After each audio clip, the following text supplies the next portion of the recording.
Moonphases, a complication for werewolves. But the rest of us enjoy it too.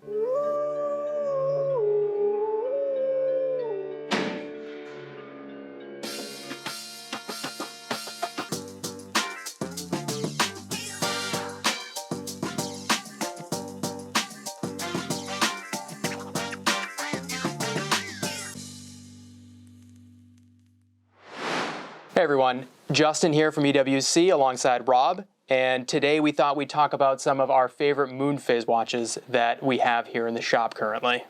But before we do that, we would like to remind all of you to please like, subscribe, and hit that little bell icon. We're going to be doing lots of videos going forward with the fantastic watches that we get in here at the store, and we hope you'll be joining us for those. So first off, probably should talk a little bit about what a moonphase is. Seems pretty basic, but it is literally just a complication that tracks the various phases of the moon. So if you look at any of these 6 pieces here on the table in front of us, each in its own way has its own dial, or in the case of this Di Bethune, a spherical moon phase. But just as the calendar progresses through the different phases of the moon, the watch tracks that.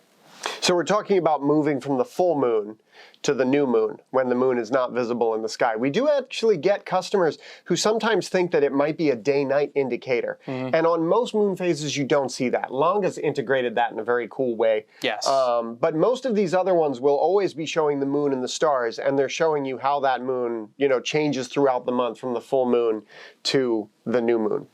So we have quite a diverse selection here. Yep. We have a lot of different brands. We have different styles. Mm-hmm. Everything's really different. I'm going to lead off with this fabulous FP Journe that we have. This is the Octa Automatique Lune. And what I've always liked about these watches is that he presents complications in ways that just feel a little bit different from everybody else. Yep. The way he structures his dials, the way he combines the power reserve big date, it has a very unique look to it, and I think that's why his brand's been so successful. Yeah. So you get something where that moon pops because of the blue against the white, and it's super classic, but also really interesting at the same time. Right. I mean, totally different. Gorgeous asymmetric layout of the dial, just something that no one else does in the same way that Journe does. So moving right along on from the Journe, one of my absolute favorite Pateks, full stop, ever. We have the 5712. For me personally, I think it's probably my favorite expression of the Nautilus, beyond maybe like the 5740, the perpetual calendar, totally unobtainable. But the 5712, it's just so unusual for Patek. Again, similar to the Journe, it's a super, asymmetrical layout of the dial, and it kind of shouldn't work, but it just does.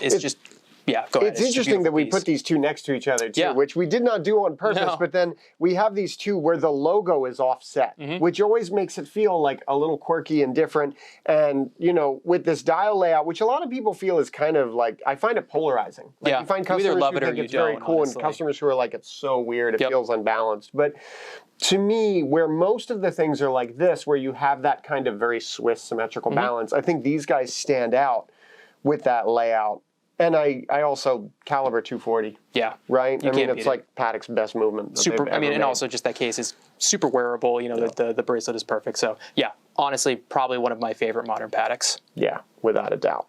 And then next to that, the Cellini that changed the game for Rolex. It is, right? It is, yeah. Cellini's, prior to when they redid this series, it was never a strong watch. And I think it's because most people don't want that from Rolex, right? Right. They want a Rolex, like a sub-red. Yeah, exactly. You think sport watch when you think Rolex, and Cellini was always kind of this out of left field, avant-garde, especially in the 70s and 80s. It was a very unusual expression of Rolex. And the princes, the square ones and things. Right. But this, I thought, then it was like, man, Rolex made a really fine dress watch. Yes. And then when they did it with the moon and the pointer date all around the outside like that, it was like, that's a winner. Right. And this was kind of the first Cellini we had where like people were fighting over this watch. Yeah. Which I think it's still, was very cool. it's discontinued now, but anytime we get one here in the shop, it's always in high demand. People are always excited to see it, and it always does tend to move fairly quickly. The detail on this for me is that moon phase indicator. It's just completely gorgeous. It's, it's that like very realistic kind of portrayal of the moon and stars. And the blue is really deep. Yeah. Like it almost looks like the enamel. It looks like an Jordan enamel almost, yeah. And I like that they chose not to put the little kind of guard in front of it that shows the moon coming up and going down.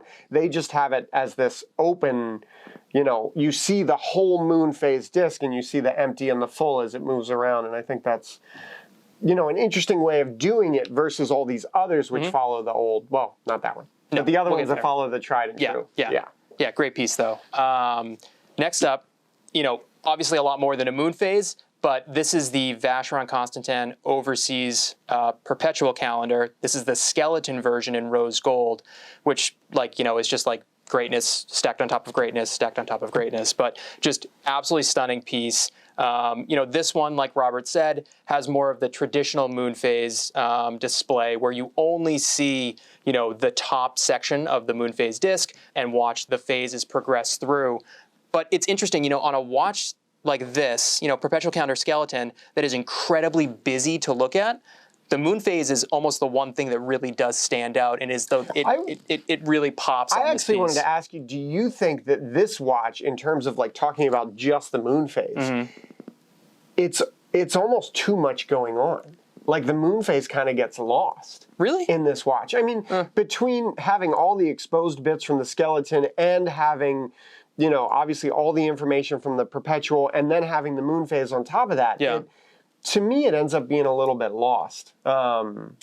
Yeah, I mean, it's a busy piece. It's a skeleton perpetual calendar. Yeah. There's no two ways about it. The most complicated watch he can buy. Yeah. Because not only is it very complicated in its movement, but it looks tremendously complicated. Whereas some of these others, like the Journe, actually has a lot of complication in terms of the way he makes that movement. But both on the dial side and the reverse, it's very simple on the surface, which I've always appreciated. Sure. I like that kind of cleanliness. Yeah. Kind of similar to the 5712. I just love how slim this case is. Again, the bracelet, super comfortable, super wearable. I just think it's an incredible piece. Yeah. I do like it's like a transparent sapphire almost. So you do kind of get a little bit of below both, it, which is kind of interesting. Yeah. And then we go all the way Getting funky to the now. most non-traditional that we have here on the table anyway with Debatoon. And this is like, the case is different, the movement is different, the three-dimensional spherical moon phase is different. That's a lot to say. It is a lot. It's a mouthful right there. And I think it's a lot to make, too. Yeah. I mean, to be totally honest with this one, I have no idea how this... I don't know what the moon phase is there. I don't know what it's displaying, but it looks amazing. You can see the dark. There's half of it is dark and half of it is light. I mean, if it went all dark, you'd see it and you'd go, oh, it's gone. I would know when it was full and when it was empty. I don't know if I'd know anything in between. But again, it's an aesthetic complication. Yeah. Right? It is purely aesthetic. Yeah. Like in the old days, the months defined the moon and maybe you cared about it for the tides or the harvest. I was a farmer. Exactly. Right. I don't think I'm not going to be consulting my Vacheron Perpetual Calendar to know when to harvest the wheat. Like I think it's always been useless, like you said, unless you're a werewolf or whatever. But like this is just, you're right. It's totally aesthetic. It really has no purpose whatsoever. It's just, again, watchmakers do it because they can. Right. And so why not make it the most interesting thing you can? And I think that is where this one really shines. It stands because this out. doesn't even have a date. Right. And I love that because, you don't really need it. You can look at your phone, whatever, desk calendar. You don't need a date. This is just, it's beautiful. Yeah. I think everything about it is beautiful. I think the case shape, even the way it all goes together, like there's a lot of integrity of design that I think is very cool. I love this piece in theory. I love it on this table. I think it's gorgeous. I love the guilloche of the dial, the sunburst pattern. The movement is incredible. Like just, again, totally unique. It all falls apart when I try and put it on my wrist because this watch is gigantic. It's got a little bit of like a tuna can aesthetic to me when it gets on my wrist, but I also have dainty little wrists, so I don't know. I love to look at it. I don't think I could ever wear it and live with it, but still, super impressive. That's the same way with this. That's fair. All right. So this is just too dainty for you, is what you're saying? No. It's not a matter of daintiness. It's too busy for me. Okay, it's too, all right. My mind is all over the place as it is. If I'm looking at that trying to tell you what time it is. That's a good point. You never get anything done. No.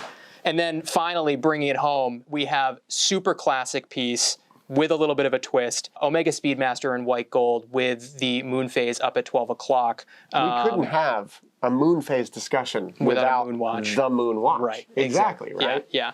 And Rob, do you know the details specifically on this one? Limited piece? It was limited. I don't remember the specs and the details on it. I know it's a limited run, and they're actually really rare. They are. This They're incredibly version rare. in the white gold Yes. with the silver dial, Yep.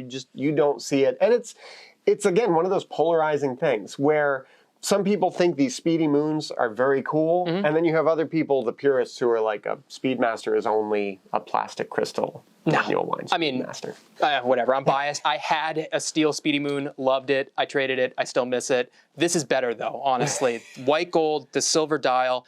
It really, with the blued handsets. Yeah. Everything is just aesthetically, it's gorgeous. It really pops. And I think it is sapphire, but they made it kind of big and domed so that it looks like a plexi. And I appreciate details like that because it feels true to what it should be. Yeah. It just feels very traditional, very, it fits the mold. On a strap, a little bit different, but, for Speedmaster, not my favorite, but this is, again, if you're looking for something rare, unusual, it's kind of tough to do better than that. Probably, though, not the nicest in terms of just the moon phase. Like, if we're looking at just the aesthetic of the moon phase, it's kind of like the simple. smallest one. But again, it's very traditional for Omega. Omega's Right. moon phase and their moon phase discs have never been all that interesting or special. Not until very recently with some of those. You have some of the the coaxial earlier things. stuff from the 80s that you had a moon phase disc that had the moon had a face on it, and others that did not. Yeah. But you're right. Until it got to the more modern, some of the Apollos, I think, that had the super realistic moon phase discs. This is definitely has a little bit more of a traditional feel to it. Yeah, and that'd be my one complaint with the 5712 is it doesn't pop the same way since it's blue on blue like that. Okay. I like when you get that kind of pop of color from the moon phase, which is why I think they always work better on the lighter color. Out of the six, then, what is the one that you would take home with you? I would be really torn between the two indies on the table. Really? But I think I'd go Devatune. Whoa! Just because I know it's going to irritate you. It does irritate me, actually. Yeah. I don't know. I am a sucker for sport watches, bracelets. I don't know. It's just, I'd have a very hard time choosing between the 5712 and the Vacheron. I'd probably end up going with the 5712. I mean, you just can't beat a Patek Nautilus. I think it's just an absolutely stunning piece. And this one, you can read the pointer date. Yeah. Whereas in this, You have no idea. I mean, your eyes are better than mine. I don't think even you can I read can't it. see it. I would never even set it. It's just like, just for looks only.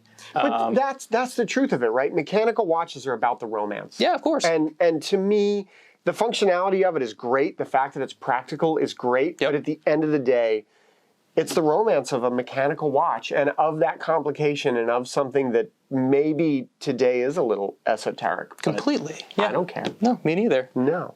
So, what did we leave out? We trust you guys. Tell us, what watches, moon phases, did we not have here that we should have? Please let us know in the comments. Yep. Sorry. Damn it. It's all right. Yeah. So what's your favorite? Like Robert said, what did we miss? What should we add? If you have other thoughts about these 6 pieces, let us know. Thanks for tuning in, and we look forward to seeing you all again soon.